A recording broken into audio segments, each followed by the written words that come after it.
Spartacus tells the story of a man born to be sold into slavery, rebellious and disobedient to authority. He dreams to see the end of slavery from the conquering Romans. Directed by Stanley Kubrick, this is his only film he didn't have complete creative control.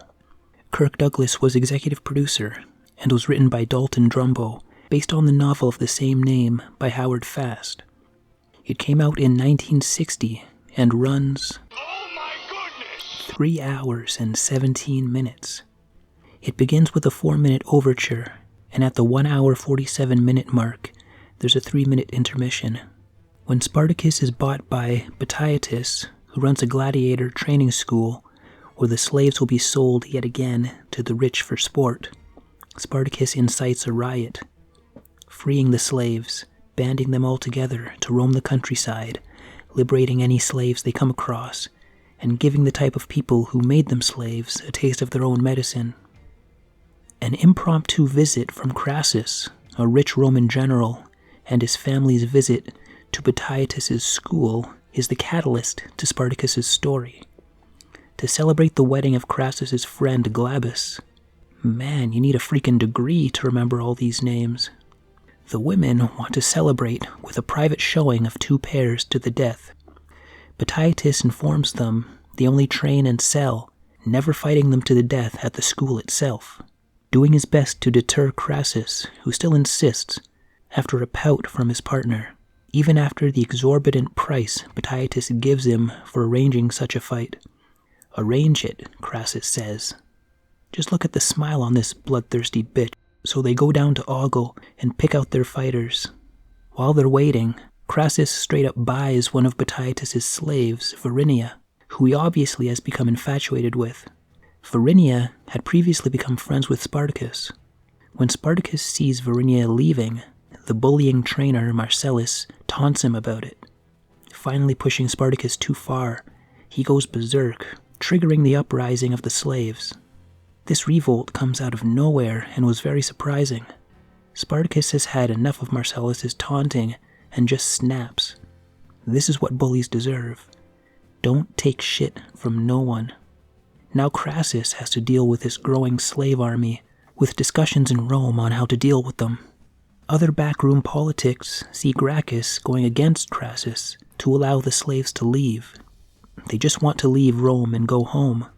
While Crassus, obsessed with loyalty to and the power of Rome, believes letting them go will make Rome look weak, resulting in a forced battle. And Spartacus is angry at Crassus for ruining his business, working with his friend Gracchus to try sabotaging Crassus. I think Spartacus earned its PG-13 rating. There are some gruesome scenes, some courtesy of the added battle scene with soldiers being set on fire. I recall seeing one limb being chopped off during the battle.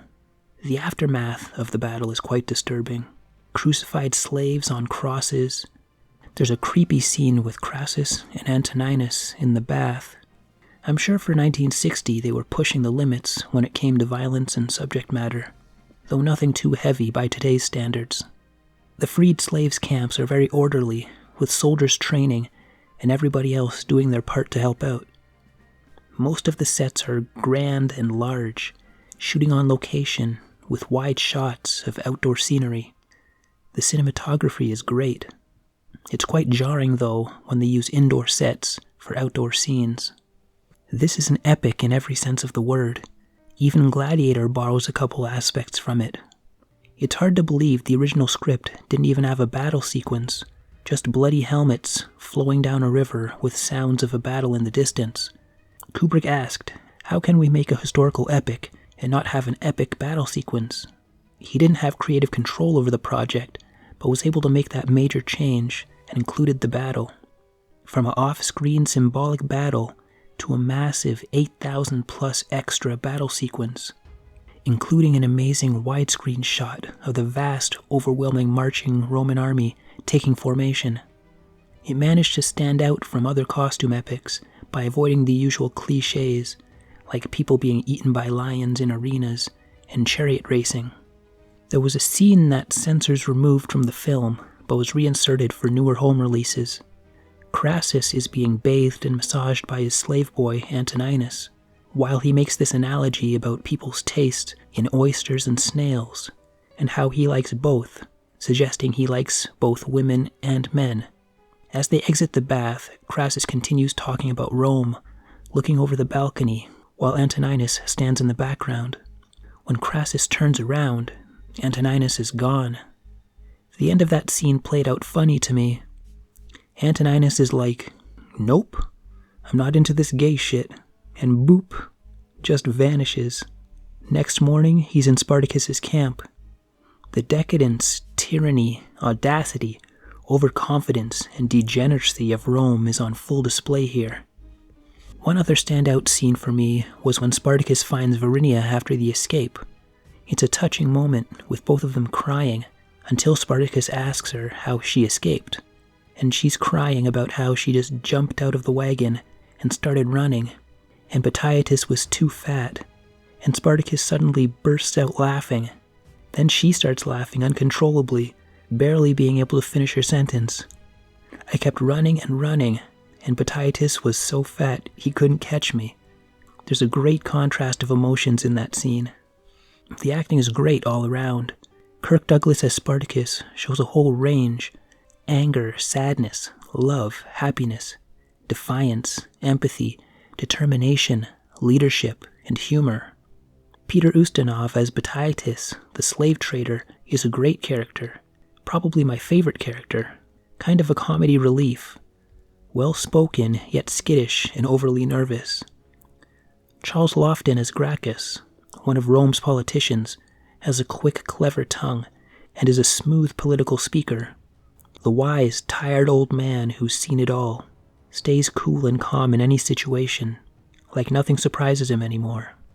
Wanting to help the slaves leave Rome, he tells Caesar he's arranged with some pirates to supply them with some ships. Caesar remarks, "So now we deal with pirates. We bargain with criminals." Gracchus replies, "Politics is a practical profession. If a criminal has what you want, you do business with him." Laurence Olivier as Crassus does not seem like a villain at first. As he abuses his power, he becomes a convincing villain. Obsessed with Rome, its power and its might, and his complete devotion to it. His chance visit to the training school is a key reason for the slave uprising, and over time becomes more intimidated and scared of Spartacus, and even mentions to Caesar himself that he may have some fear of him too. That comment was a bit of satisfying foreshadowing for our villain. Tony Curtis as Antoninus is a passive singer, poet, and magician, training in Spartacus's camp, by the end becoming a skilled fighter. Gene Simmons as Varinia shows hostility to the Romans and even Spartacus at first, eventually trusting him and falling in love. Charles McGraw as Marcellus is Batiatus's gruff gladiator trainer, playing a bad guy of sorts, singling out and harassing Spartacus. The actor did a good job because it's satisfying to see him get what's coming to him. I have to point out the classically trained English actors that are on display here. Laurence Olivier, Charles Lofton, Peter Ustinov, and Gene Simmons, specifically their voices. The acting is fantastic, but their voices sound normal. Let me explain. If you ever saw the movie 300 and listened to Lena Headey and Dominic West delivering their dialogue, with that fancy, posh, overdone sound in their voice, they sound like they're doing a caricature of an English person. That pisses me off. The English actors in Spartacus deliver their lines masterfully, while sounding much more natural. As for music, I've never been a fan of the older, bombastic and fluttery, old epic movie music scores. It's a personal preference, though the music is still excellently done. The only beefs I have with Spartacus are the indoor sets that are supposed to look like outdoors. It's a bit jarring after sprawling outdoor widescreen shots. And in this scene where it's raining, it looks like a drop of water got on the lens. Overall, with a 3-hour-plus runtime, Spartacus is very watchable, and I have the urge to watch it again. Stanley Kubrick was able to put his own directorial flair into it, even though he didn't have creative control. 9 out of 10.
Thanks for watching. Consider donating through PayPal or buy me a cup of coffee so I can stay awake long enough to make these things. And of course, help a brother out by hitting like or dislike, subscribing and commenting, all that good stuff. And with that, take care and good night.